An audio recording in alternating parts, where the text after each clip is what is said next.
Assalamualaikum. Hai guys, saya mau cerita tentang sakit saya. Saya pernah sakit 6 bulan. Saya juga selama 6 bulan itu saya nggak tahu sakit saya itu apa. Yang tahu saya cuman ada benjolan di dalam kemaluan kita itu di sampingnya. Jadi maaf ya kalau ngomong jorok kalau ada yang nonton. Tapi memang begitu. Selama 6 bulan itu saya tuh nggak cerita sama siapa-siapa, nggak cerita sama anak saya, sama suami saya, nggak cerita. Jadi saya pendam sendiri. Terus itu apa sih namanya itu? Saya nggak bisa tidur, saya kurang tidur lah pokoknya. Nggak kalau gitu apa sih? Pokoknya kalau ada penyakit itu harus kita hilang sama dengan keluarga, jangan seperti saya tanggung sendiri gitu ya. Jadi mana ya, saya tuh kalau mau cerita sama anak saya sama suami saya itu takut saya didesak-desak mau berobat, diburu-buru, sedangkan saya belum siap mau berobat itu ya. Itu ya guys ya, kalau apa sih namanya itu saya akan berobat ke dokter klinik gitu, terus kata dokter itu harus dirujuk ke rumah sakit yang gede gitu ya supaya diperiksa lebih lanjut. Saya tanya dengan dokter itu, dok, saya sakitnya apa sih sebenarnya gitu ya. Saya juga kurang tahu, kata dokternya. Bu, saya nggak mau nebak-nebak, katanya. Yang tahu itu kan dokter spesialis gitu, jadi ibu harus dirujuk. Kalau ibu udah siap, nanti kapan aja ibu siap, nanti saya rujuk, katanya. Terus kan hari itu aku disuruh pulang dulu, dikasih minum obat. Kan penyakit saya kan banyak ya guys ya. Penyakit saya tuh darah tinggi, kolesterol gitu. Jadi saya waktu balik lagi ke klinik itu udah siap gitu ya. 2 bulanan gitu ya, dari situ aku balik ke klinik. Terus darah saya tinggi banget guys, jadi saya nggak bisa lagi, nggak bisa berobat, dirujuk gitu ya, kata dokternya. Bu, darahnya tinggi, nggak bisa dirujuk, katanya. Tadi bu pulang lagi aja. Ya saya tambah panik ya guys ya. Udah itu saya berobat di alternatif gitu. Dari alternatif itu, kata alternatif itu kan, ini minum obat ini dulu, nanti kalau dia memang nggak sembuh, ibu harus dioperasi, katanya. Tambahlah itu guys, saya tambah takut banget gitu ya. Tambah apa sih, gimana gitu ya, belum siap lah gitu yang udah gitu ya, yang itu nggak bisa ditolong kalau bukan penyakit gituan gitu ya. Terus saya tambah takut gitu ya. Saya ya nggak ceritalah sama suami saya tuh. Terus saya cerita sama adik saya, tapi adik saya juga nggak tahu, nggak saya ceritain saya sakitnya apa. Saya juga nggak tahu kan, dari dokter juga nggak tahu, yang dari klinik itu juga nggak dikasih tahu penyakit saya apa. Cuman katanya itu kalau memang nggak sembuh ibu, obat ini ibu harus dioperasi, katanya. Terus saya minumlah obat itu dari klinik itu, dari alternatif itu. Taunya nggak sembuh juga. Terus itu saya apa sih, saya diam aja ya. Saya nggak mau apa sih, tambah panik, tambah takut gitu ya. Mau berobat juga takut corona gitu kan ya, mau ke rumah sakit tuh. Terus itu dari situ kata apa sih, kata adik saya, janganlah dulu, yuk berobat, katanya. Sekarang ini lagi corona, nanti siapa yang mau nunggu kamu di rumah sakit kalau kamu tinggal di rumah sakit gitu. Takutnya nggak boleh ditunggu gitu ya. Ya saya tambah takut gitu. Saya tungguin gitu ya. Tambah lama tambah membesar gitu. Tambah lama membesar gitu ya. Terus saya pegang gitu ya, lembek gitu. Saya udah takut gitu.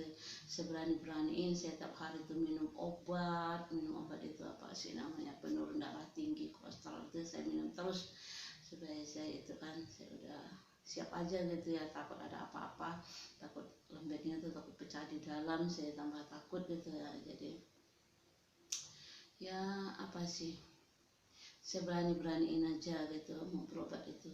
Terus saya ke dokter lagi gitu, ke dokter itu darahku tinggi lagi gitu kan ya.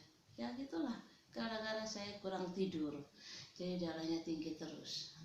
Jadi saya disuruh balik lagi gitu. Terus sampai itu kan 6 bulan gitu, sampai 6 bulan lah saya itu, sampai 6 bulan itu pikir-pikir ya mati itu di tangan Allah gitu ya. Jadi ya saya siap-siapin aja gitu, saya terus minum obat penurun darah, tinggi kolesterol gitu ya. Nah terus saya dirujuk ke klinik lagi. Nah kebenaran dari ketemu dokter yang pertama saya itu, ibu kok belum dirujuk katanya gitu. Iya dok, saya kesini darah saya tinggi terus gitu, jadi saya nggak disuruh rujuk gitu ya, disuruh balik lagi. Ya sekarang ibu udah siap nggak katanya. Ya siap nggak siap dok, saya mau berobat gitu. Nah terus kata dokter itu kan langsung dikasih rujukan ke rumah sakit gitu kan ya. Nah, terus kan ada corona nih ya, saya takut juga, jadi saya takut pas di depan mau masuk rumah sakit itu kan mau diperiksa itu, saya minum obat penurun panas gas. Saya takut panas, badan saya takut tinggi, jadi saya takut nggak jadi operasi lagi. Nah terus langsung dari situ saya ketemu dokter kandungan. Habis dari dokter kandungan itu katanya ditanya oleh dokter itu, bu katanya, ibu kapan mau siap nih mau operasi? Mau dioperasi dok? Iya dioperasi. Ya udah sekarang aja lah kata gue dengan dokter itu. Sekarang katanya. Ya udah kata dokter itu, ibu udah siap udah. Nah, terus aku kan panik lah ya. Terus aku diambil darah gitu yang mau operasi. Suami saya belum tahu, anak saya juga nggak tahu gitu ya. Saya sendiri gitu sama anak saya yang paling kecil. Anak saya juga yang itu tuh nggak tahu sakit saya apa, dia cuma ngantar aja. Nah terus ibu sakit apa bu yang buat saya nggak bilangin gitu ya. Dari dokter kandungan itu aku baru tahu penyakit saya itu apa. Tahunya penyakit saya itu katanya itu apa sih, kista katanya. Ya benar apa nggak tahunya, pokoknya katanya kista gitu. Nah terus kan kata orang kalau kista itu kan di perut ya, itu katanya kistanya turun katanya. Nah terus ibu harus operasi secepatnya katanya. Langsung ya nggak ada kesiapan gitu ya, nggak bawa siap-siapan apa-apa ke rumah sakit tuh, pokoknya aku nekat aja gitu. Nah langsung udah dapat kamar ini tadi kan ya, anak saya suruh pulang. Anak saya suruh pulang, saya suruh suami saya ke rumah sakit. Kaget lah dia ya. Nah, terus habis saya itu operasi itu di dalam kamar itu kan, udah dapat kamar langsung dipasang selang itu ya untuk buang air kencing itu. Wah saya tambah panik tuh guys ya, tambah panik langsung apa sih, telepon mama saya, telepon kakak saya, telepon adik ipar saya, langsung kata orang-orang sakit apa gitu ya. Saya nangis aja gitu ya. Nah langsung adik ipar saya tuh itu panik gitu, ayo di rumah sakit mana katanya. Nah terus saya bilang di rumah sakit ini gitu ya. Langsung dia tuh panik kan, udah dibilang saya ke kamarnya Melati, dia dengar kamarnya Mawar. Ya susah lah nyarinya ya, hampir berantem katanya dia nyari kamar Mawar itu nggak ada, ya orangnya Melati. Nah datanglah suami saya kan, Pak itu ada apa kata suami saya. Ayunya katanya sakit apa ya, saya juga nggak tahu kata suami saya dia sakit apa gitu, atau operasi ya, mau operasi. Nah saya udah mau masuk ruang rumah sakit, suami saya belum datang. Tambah panik nih, dari itu tuh kan dia suruh bawa kain panjang. Nah terus suami saya datang, saya udah dibawa ke tempat ruangan itu, suami saya suruh pulang bawa kain panjang. Terus saya kan ya gitulah ya, kita kan nggak tahu operasi itu gimana, taunya dibuka semua ya, baju itu ya katanya harus disteril kan. Saya kaget juga ya, sakit saya itu apa gitu kan. Nah terus nyampe lah, kita nunggu ya masuk rumah sakit itu, langsung di dalam operasi itu lucu lah guys ya. Perasaan aku kan dokternya cuma satu, atau dokternya 4. Nah, habis itu saya kan kaget, saya gimana ya, kita kan perempuan malu juga kan, dokternya laki-laki semua. Nah, terus kata saya, dok, nggak jadi saya operasi, saya badan saya hangat nih, saya demam, katanya dokter. Ah, nggak apa-apa bu, katanya gitu. Ah, ibu nggak demam, katanya, dipegangnya. Ah, ibu nggak demam, katanya.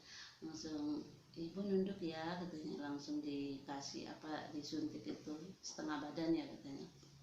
Nah, terus kan setengah badan, namanya saya itu ya cewek, itu gimana mau, udah mungkin udah perkiraan orang tuh udah kebal, saya kan malu ya, bilang nggak kebal dok, belum masih sakit, dicubit masih sakit gitu ya, dibiarin aja, ditunggu dulu lah.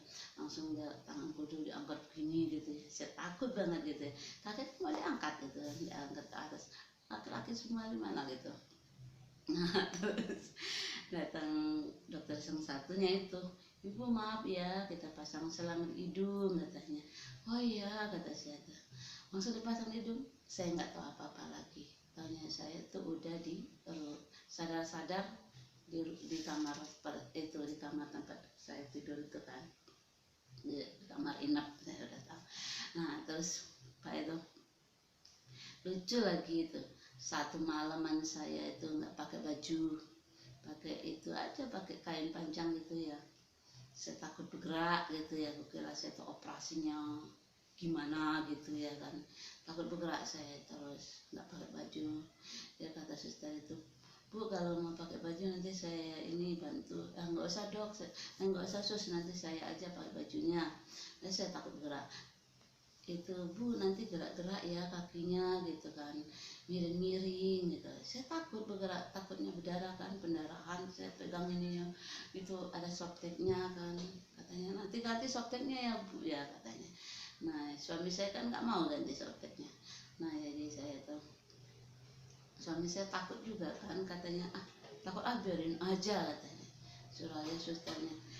Taunya itu saya cuman 3 jahitan. Saya mati-matian ya, saya tahan sampai pegel-pegel belakang saya tuh ya, nggak nggak gerak-gerak, takut pendarahan gitu ya kan. Bukan atau operasinya gimana gitu kan. Nah, terus itu namanya itu udah selesai besok paginya, pagi subuhnya itu, so saya mau pulang aja lah, kataku kan ya, saya nggak mau lama-lama lah, mau pulang aja karena aku nggak betah ya yang di itu, kalau udah sembuh ya, kata suster itu, ibu harus bisa gerak-gerak dulu, harus bisa jalan.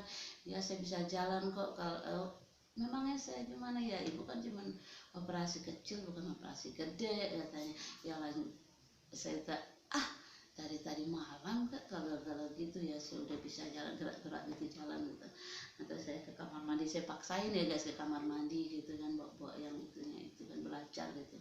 Nah, terus sus kata kan, jam berapa, jam 7 gitu ya, ada visitornya datang ganti apa gitu. Gini lah sus, kata buka aja ininya, nanti apa sih saya belajar kencing ya, ibu harus bisa kencing sendiri, katanya, baru bisa pulang, katanya. Bisa buang air kecil sendirilah, katanya, baru ibu bisa pulang ke rumah, katanya. Kalau nggak bisa buang air kecil, katanya, ibu ya nggak bisa pulang. Langsung saya minum banyak guys, minum aqua yang kecil itu, minum 1 botol yang kecil itu sampai habis gitu ya, minum lagi aku, supaya aku cepat ke kamar mandi gitu, ke kamar mandi sampai 3 kali. Udah saya bilang dengan suster, datang lagi, aku udah bisa itu buang air kecil sendiri, ya udah ibu, itu ibu bisa pulang, alhamdulillah saya bisa pulang. Nah, itulah guys, intinya kalau ada penyakit tuh jangan dipendam sendiri, ceritalah sama keluarga, terus berobat. Kalau mati tuh ya guys ya, di tangan Allah semua, kita serahkan aja sama Allah gitu ya. Jangan kayak saya takut gini, saya takut gitu, janganlah ya guys ya.